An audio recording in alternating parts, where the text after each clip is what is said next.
to the Wellness Transformation Journey podcast. I'm your host, Pamela Peters. I often talk about challenging yourself beyond what you think is possible.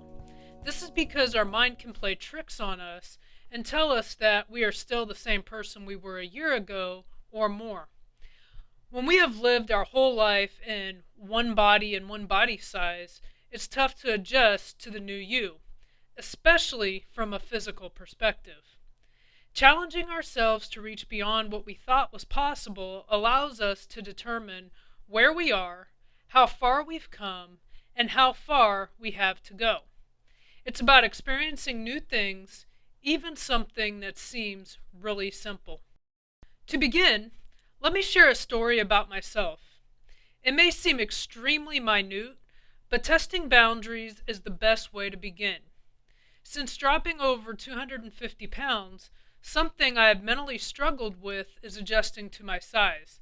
It sounds weird, but living my whole life in a large body and now being about a third of the size can play mental games, especially when it comes to space. When I used to get on a plane, I would worry about the eyes watching me and could feel people hoping that I wouldn't be the person sitting next to them. My first time not needing a seatbelt extension on the plane was shocking, but felt completely amazing. When my hips didn't have to squeeze into the seat, it was even more shocking and a little bit emotionally overwhelming for me because that is something I had never experienced in multiple situations when sitting in a chair with arms. Strangely, the moment I found myself most shocked and a little overwhelmed with excitement about my size was at communion at church one Sunday. As the congregation made their way up, people took communion and then moved on for someone else to kneel at the altar. I found myself in an uncomfortable position. There was a space, and the old me physically could not fit into that space. I stood there for a second, planning to wait because I knew I couldn't fit. The gentleman behind me urged me to kneel in the space, and then he knelt next to me. I remember the shock when both of us knelt in the space. That little moment of putting myself out there, believing I would embarrass myself because I couldn't fit, helped me gain confidence. I don't share this to put anyone down because I actually thought it was really strange for me to be that excited about fitting into spaces, but I've learned from talking to other people who have had similar experiences how real it really is. And I'm very proud of who I am now and also who I was. I have done many things in both physical shapes, and it hasn't truly changed who I am from a personal perspective, but it has forced me to have to change how I think of myself in certain situations. While this story might sound ridiculous to many, I find myself often having mental blocks, and the only way I'm able to overcome them is to challenge myself, no matter how big or small the challenge might seem. As your confidence grows, you will find yourself experiencing new things you thought were never possible, even something like fitting into a small space. Challenging yourself to try something new doesn't have to just focus on an extremely physical challenge. It can be trying the airplane seatbelt on to see if it fits before asking for an extension. It could also mean trying something you may have been afraid of because of phobias or fear over what people may think or what people may say about you or your appearance. Stepping out of your comfort zone and trying new things is important when you're going through a wellness journey. It's actually important at any point in your life. More importantly, it acts as a gauge to tell you where you are at the current time in your wellness journey, especially from a weight loss perspective. It also helps you build your confidence to step out even further or to go higher. The challenge within the challenge is, if you don't reach your goal or meet the challenge, you must find the positive of the situation and build on it. We may not meet every challenge, and that's okay, but we can build on them and build on where we're at now. Plus, we should always celebrate any victory, no matter how large or small it is. Stepping out can put us in some uncomfortable situations. There are still areas where I struggle and probably always will be. For instance, in the future, I want to run a sprint triathlon. Aside from training, the challenge for me is to put on a swimsuit. I haven't worn one in years because of the way I think people are looking at me, the way they do look at me, or the comments that get made or have been made in the past. When I go swimming, I wear shorts, a sports bra, and usually a t-shirt. It covers a lot. Before it was to hide my weight. Now it's to hide the loose skin. It's not flattering, to be honest. It's pretty embarrassing, even though I pass it off as showing the success of my journey. And it does show that success. But it doesn't mean it feels great. Eventually I plan to have surgery to remove it because it's uncomfortable, but until then, I have to overcome my fear. This is still a work in progress, and it probably will be for a while. Even though you may be struggling in some aspects where it might take more time to meet the challenge, there are other areas where you can work to overcome your fears or to test yourself. I have a pretty major fear of heights, partly due to my lack of balance, especially when I was overweight. As a nature photographer and someone who really likes to hike, this can be extremely problematic. As I've lost weight and become more comfortable in my new body, I've also found that my balance is better, or at least I perceive it to be. I do spend a lot of time in the gym working on different exercises to help me build my balance up. This has given me the confidence to really step out of my comfort zone to try new things. As confidence grows, determine what you want to accomplish, where you want to travel, or what goal is potentially important to you. Think about what is within your reach, even if it might sound a little crazy. Then determine what you need to do to set yourself up for success to reach that challenge. Remember, not every challenge, although attainable, can be done overnight. Some, actually many, may require extra preparation and training. I've talked about training for half marathons and some of my running goals before. I do this because I believe in putting them out there to push myself. Essentially, I'm trying to speak it into existence. However, I have to do more than just speak it into existence. It is also something that can't be done overnight. It's taken years of training and building up my body to even reach a point of considering a marathon. It will continue to take more training for me to ultimately reach my goal of finishing a marathon. But I know I can do it. It's just going to take time to get there and reach that goal. In regards to my fear of heights, I recently took a trip to southern Utah. The goal was, first and foremost, to have fun.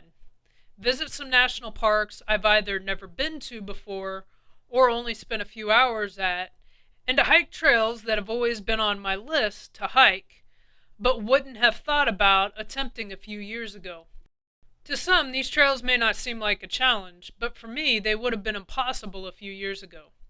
The one in Bryce Canyon, I didn't try when I was there about 8 to 10 years ago. The Queen's Garden Trail isn't considered that challenging, but hiking out of the canyon isn't easy and would have been a huge challenge to climb out of when I was there around 2015. I might have been able to do it, but the challenge would have been extremely tough. The Narrows, while not a height challenge or something that you have to scale a side of a canyon for, is tough physically and mentally. It took so much stamina to keep from falling, to walk with or against the current of the river, and to constantly watch where you were stepping. It's one of those famous and epic trails in Zion National Park that people want to try, but it's not easy.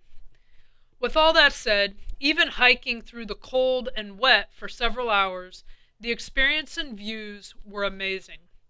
It's a hike that covers a little over 9 miles, and I did about half of it or a little bit more.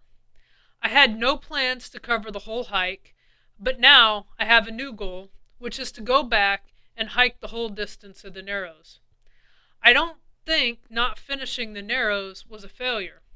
It was a learning experience and truly an adventure I've never experienced before.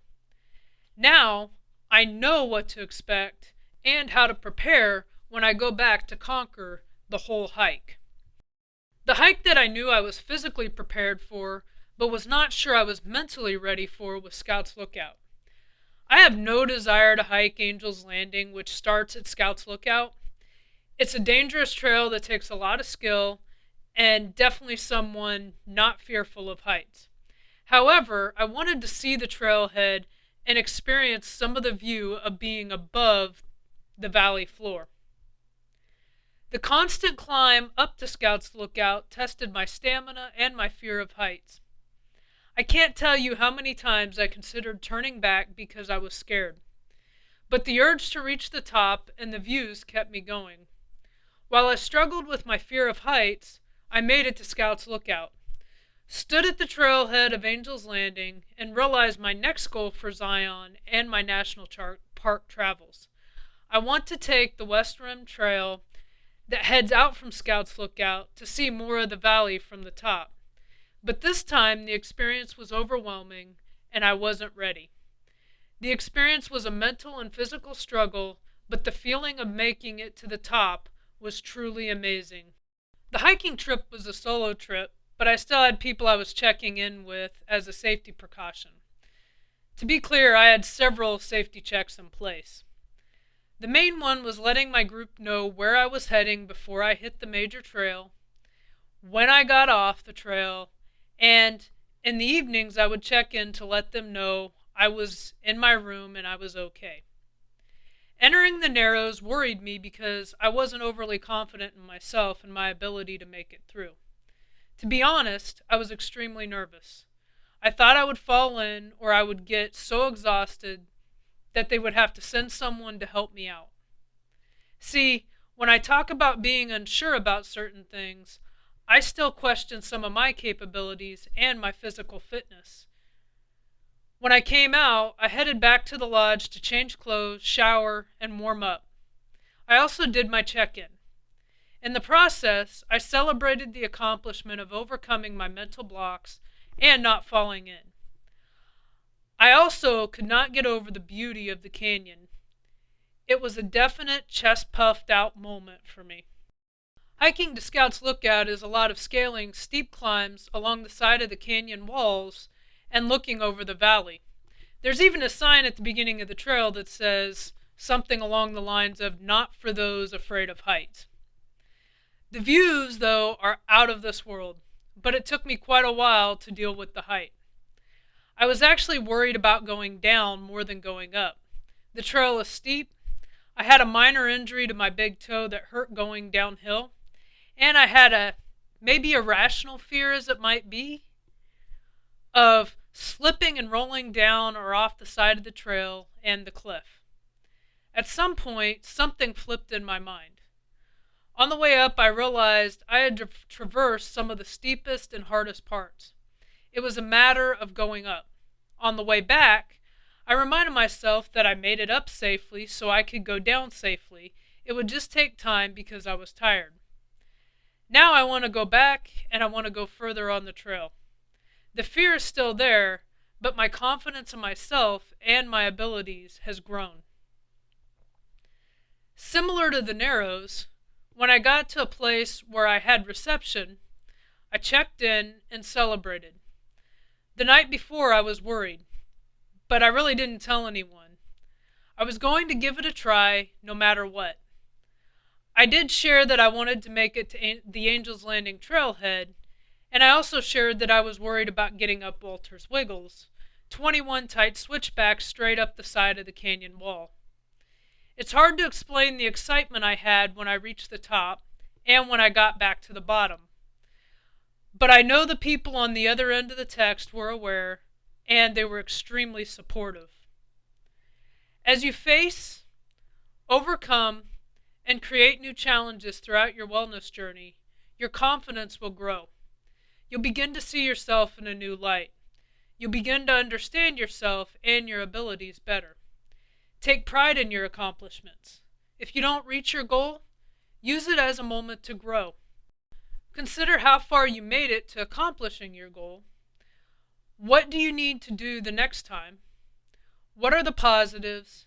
And even if you don't reach your goal, Ask these questions because the next step is setting new goals or building on the success that you've already made. The challenges and goals don't have to be some epic or major adventure. It can be anything you've wanted to do or try. Make it about you because this is your journey. You're not there to impress anyone. Do what you want to do.